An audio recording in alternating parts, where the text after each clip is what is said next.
Today we're looking at Noodler's Borealis Black. Hi, I'm Adam, and I'm an ink guy. I get inks, test them, and share the results with you. Now Noodler's Borealis Black is a black ink. Some consider one of the blackest of blacks. To make sure I have a range of experience with this ink, I do the writing samples. I then put the ink into a different pen for a day. I then put it into a Cross Baily with a medium nib to take my notes for this video. Now before we get to the writing samples, let's look at the sciencey bits. Up first is a chromatography, and I agree with Vita that I've learned a lot by doing multiple chromatographies. The one on the left is done the way it's supposed to be done.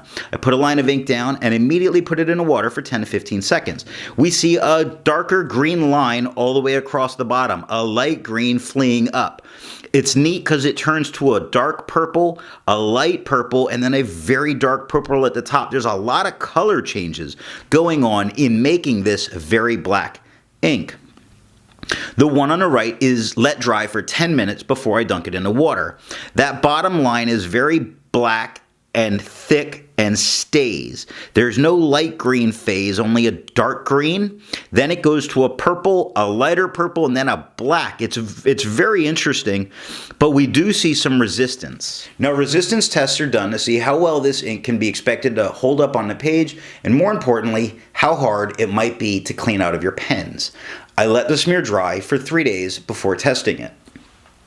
The highlighter seems unaffected by, or the highlighter seems to not affected at all. It's really I was unexpected to me. Water sort of reaffirms this. We see that when we put water down, we move some of the ink, but not much of it. We move some of it off the very top, but most of it seems to be left behind. Pen Flush moves a lot more of the ink, but still leaves a lot behind. It does make me worry, in an idea of how hard it's coming off the page, about what it would take to get rid of this ink. Bleach is completely pulling it up, although leaving a yellow stain behind.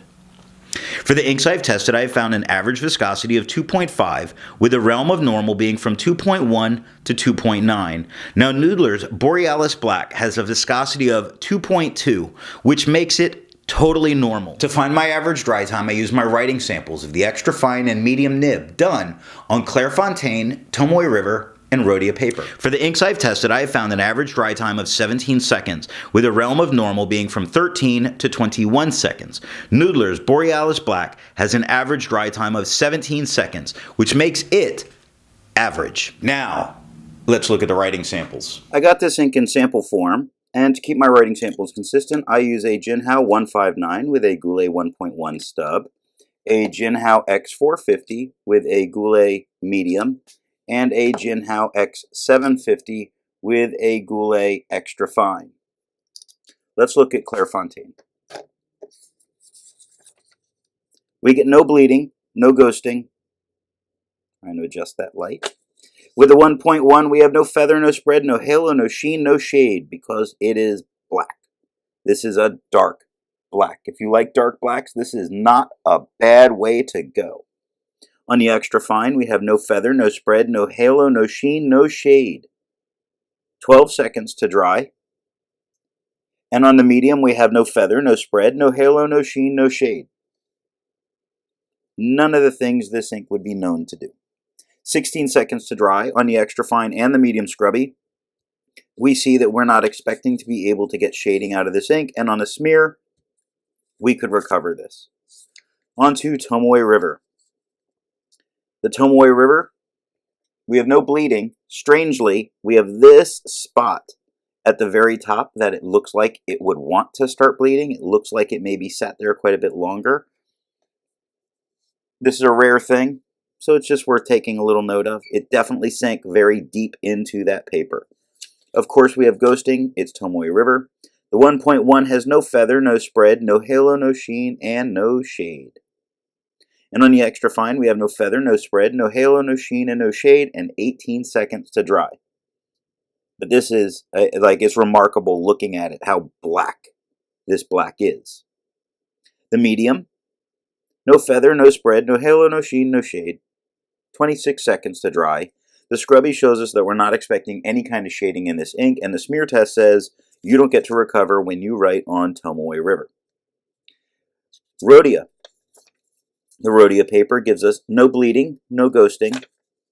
With the 1.1 with sloppy writing, we have no feather, no spread, no halo, no sheen, and no shade. Just black. Dark, deep black. This black is so black you could fall in it. It's amazing how black this black ink is. On the extra fine, we have no feather, no spread, no halo, no sheen, no shade, 13 seconds to dry. And the medium, same thing, no feather, no spread, no halo, no sheen, no shade, 18 seconds to dry. So not like it's tremendously longer. But when we see the smear, we see the medium look like it was writing a little dry that day. The scrubby shows us that we're not going to get any kind of color variation with this ink, and the smear says you could probably recover this. Now I went and I tried Strathmore calligraphy paper. It's a laid paper, so the paper itself has a texture. When you put it down super heavy, you can see it gets in really deep, although it didn't bleed, but it's definitely getting really deep. It's doing the same thing that happened with the Tomoe River. If I kept putting it on, it's coming through there. The 1.1 has no feather, no spread, no halo, no sheen, and no shade. The extra fine, no feather, no spread, no halo, no sheen, no shade, 10 seconds to dry. The medium, same thing. No feather, no spread, no halo, no sheen, no shade. 14 seconds to dry. And the scrubby shows us that we're not going to get any color variation. The smear shows us the texture of the paper, but that you're not recovering this. It's been very common that way with the laid paper, that's what's going to happen. Now when I went and I was just curious and I tried tracing paper, because for different art purposes this is very nice, and I do work with ink a lot when I play around doing my art, which I don't know that it's fair to call it art. Maybe one day some of it will go on the channel, but when I do work, I do like working in ink. It just makes me pay more attention to what I'm doing.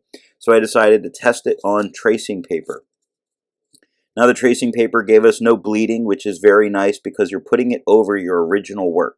So you have to worry about it bleeding through. The 1.1, and that's where this stuff to me got interesting, because how did it write on this unusual paper? The 1.1 had no feather, no spread, no halo, no sheen, no shade, nothing. Expected. The extra fine, no feather, no spread, no halo, no sheen, no shade, but 7 seconds to dry. This is definitely a more absorbent paper, but it performed very well. The medium, no feather, no spread, no halo, no sheen, no shade, and 9 seconds to dry. I just bumped the mic, I apologize. The scrubby shows us we're not going to get any kind of color variation, and the smear, you're not going to recover your lines on this. And then I checked out G-Lalo paper, another laid paper, no bleeding, no ghosting. The 1.1, no feather, no feather, no spread, no halo, no sheen, no shade. The extra fine, no feather, no spread, no halo, no sheen, no shade, 9 seconds to dry. The medium, no feather, no spread, no halo, no sheen, and no shade, 16 seconds. The smear shows us no color variation. The scrubby shows us no color variation. The smear shows us a little bit of the texture of the paper, and that you're not recovering it should you smear it. So that's what I have for the writing sample. Instead of finding inks that look like Noodler's Borealis Black, I would prefer to find an ink that complements the color on a page. I have chosen Robert Oster's Red Orange because it's a red orange. It's a great color with such a dark black. Before I give my opinions on this ink, I would ask if you've enjoyed the video, give it a thumbs up. And if it's your first time here, I would invite you to subscribe. So what do I think of Noodler's Borealis Black? I think this is definitely a runner for the blackest of black inks. I like my black inks to be black. I don't like shading in my black inks. I want black. This is black. I do think there's a couple others that might be out there, like the Elixir Black might be darker. Black Hole maybe, but what I see in the chromatographies is when it's multiple colors that make the black, we have a running for the blackest of black. And this one has a lot of colors in it. which is the reason I think it might actually be the blackest of black. Thanks for watching.